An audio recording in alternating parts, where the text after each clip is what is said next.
Ladies and gentlemen, boys and girls, welcome back to Worship Drumming. This is the channel to learn some of the most popular worship songs on the drums, but in today's video, it's not going to be a tutorial video. Today, you're going to be learning about how I learned to play the drums to teach you so you can learn how to play drums. Let's get into it. So the whole motive behind this video was recently I did my 100 subscriber live stream, which by the way, since then we've doubled and now we're at 200 subscribers. You guys are just awesome. And that's why I'm really trying to hurry up and get this video out to you guys, because I know there's more content that I need to put out there. But, you know, I'm in college right now, and everyone in college and high school and everything knows that finals, map testing, all that's going on this kind of next few weeks. So it's been really hectic trying to find time to do this. Also, recently I got in a dirt bike accident and messed my shoulder up. Don't worry, nothing's broken or anything. So I've been trying to limit movement on it, so that's why I'm not really making a tutorial right now. Plus, during my live stream, Joe Baker asked a question, and I missed the question somehow because I'm terrible at live streams. But anyways, here was what the question was. When you don't know the beat to a song, how do you figure out what beat to play and what fills to use? So this is a really good question, and that's what this entire video is going to be dedicated to. Now, I'm going to kind of really broaden this question with, figuring out the beats and exactly what fills, because there's a lot of different situations that all of us are in. So, there's situations where, like, I find myself in the situation a lot where I show up to practice and then I maybe have, enough time to listen to the new song. Like, hey, okay, we're going to do this song. So I have to listen to it, and they're like, okay, you heard it? All right, now play the entire thing back. Okay, I'll try to. And so that's kind of how it goes for me. Sometimes, we're like told weeks in advance, which goes on with me sometimes. And so I have like weeks to practice. And sometimes there's been 2 or 3 times where, just it's at the end of like a worship service and the Holy Spirit's just moving, and then maybe the piano player or the lead singer just starts singing a song, and then everyone's got to join in behind them. So, and it's been songs that I've never played before, so I had to kind of come up with things to just start playing. So let's go ahead and start this video off with the first thing you should do, and that is, and this is going to sound dumb, listen to the music. Now you're like, what do you mean listen to the music? Like, obviously listen to it, but I mean really listen to it. And Steve Taylor is a drummer on YouTube who has a lot of good videos on this stuff. He goes real in depth and has some really good stuff on how to actually listen to music. So the things that I want you to listen for is, what is the feel and what is the flow of that song? The flow of the song could be like, maybe it's your normal verse, chorus, bridge, chorus. Maybe it's going to start in the bridge and then you're going to go to the chorus. Just something wacky, you never know. And then also, how does that song feel? Is it slower? Is it faster? Does it have like lots of toms in it? Is it lots of cymbals? Is it really standard between your hi-hat, kick, and snare? Maybe all the other instruments are doing something that's changing through the song, and the drums are just staying the same. There's a few songs that do that. That's kind of more if you have a lot of time before you're going to do this. Like, maybe if you're warned like 2 days to a week in advance, you have lots of time to listen and really process this song. But if you're kind of being put on the spot, the very first most important thing you should do, and this also kind of goes along with the other one if you have lots of time, but this is the most important thing to learn about a song that you need to know about every song. What time signature is it being played in? Luckily for us, as playing worship music, it's usually never going to leave 4/4 or 6/8. Usually never going to leave those 2 time signatures and try to play some weird like 9/12 or 7/8. So those are real important to learn. And so 6/8 is super important to learn, because a perfect example, I think I've said it on the channel before, is I had to learn how to play the song How He Loves. And I'm at practice trying to figure this out, and I'm just getting frustrated with myself because I could not play it because I didn't know what 6/8 was. So I went home and I learned what 6/8 was, and my whole world was just blown apart. And so I went from learning to be able to play this many songs to being able to play like this many songs. It changed my playing drastically, learning how to play 6/8. So that's the first thing you need to know, is the time signature, because if you don't know the time signature, then you just can't play the song. Let's get into learning pretty much the beat of the song. The first thing you should do is find what's common in the music. A lot of us are familiar with that backbeat on 2 and 4 with the snare drum, and our kick drum always falling on 1 and 3. Most songs will have that basic, backbeat on 2 and 4, so there you go. You got beats 2 and 4 down. You don't have to try to guess what drum or note's going to go in there. And a lot of songs, you're playing that kick drum on 1 and the crash cymbal on 1. So that's another thing, to just find those easy common things that are played all throughout worship music.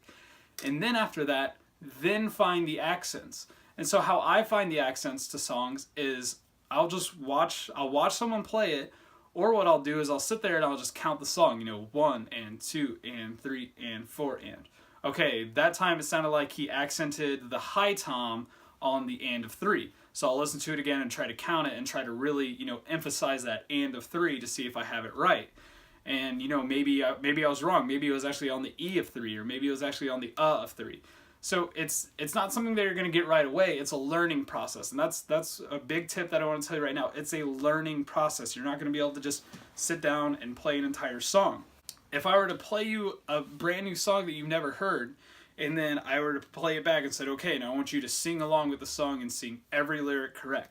It's a learning process. You're going to have to listen to it a few times. You're going to have to do it a few times. Hey guys, so I forgot to add this into the video. Right now I'm at my fiance's house editing the video, but I wanted to throw this in because this is actually really important. Don't be afraid to play something similar to the beat that you're listening to.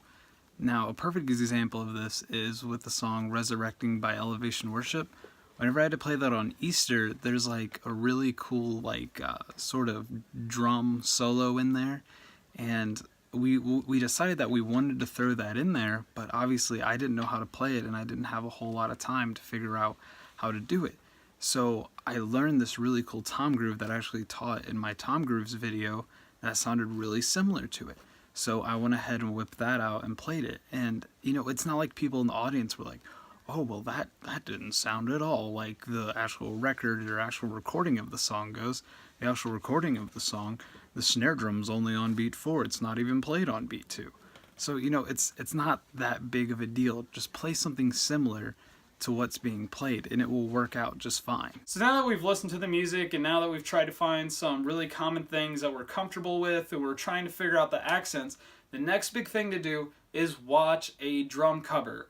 Now, I know there's not a lot of drum tutorials, that's why I started this channel. And so drum covers are a good thing to watch because sometimes just by watching the drummer you can figure out what they're doing. Maybe you didn't know the song was 4 on the floor, but then you watch the video and down in the corner you see them playing 4 on the floor with their kick drum. Also, it's a good thing because maybe they're throwing an accent in and you're not really sure where it's coming from, but if you watch their hands you say, oh, his left hand hit it. So, his left hand's playing all the E's and the U's, so that accent has to be on an E or an Good thing to do is watch someone just play the drums for the song without any of the music along with it. And this is really good because what I do a lot is when I'm listening to a song, I think it's something that the drums are playing or like a note that the drums is playing, and really it's just the guitar. And I don't know why I do that so much, but it happens to me a lot. I'm like, oh, that sounds like that's there. And I'm like, wait, no, that's the guitar. That's not the drummer. The important thing to do is listen to the drums without the music, because this is how I learn things. I'm not just it's not like I listen to it and I'm sitting there analyzing it. I'm like, there we go. I know how to play it. Let me go ahead, sit down, get my camera ready, and shoot a whole video. Now I want to move on to where we're placed in that situation where we've never heard the song before. But, the Spirit's moving and we're going to continue our worship and we're going to extend it. And, the piano player, the lead singer, they just kind of whip out this song that, they haven't practiced with the band. And, maybe we can just let them do that by themselves sometimes. But sometimes we can join in and it will really extend this period of worship. So this has happened to me 2 or 3 times. First thing is don't come in playing full out. Don't try to come in, and I'm not saying don't come in with double kicks and everything. Obviously don't do that.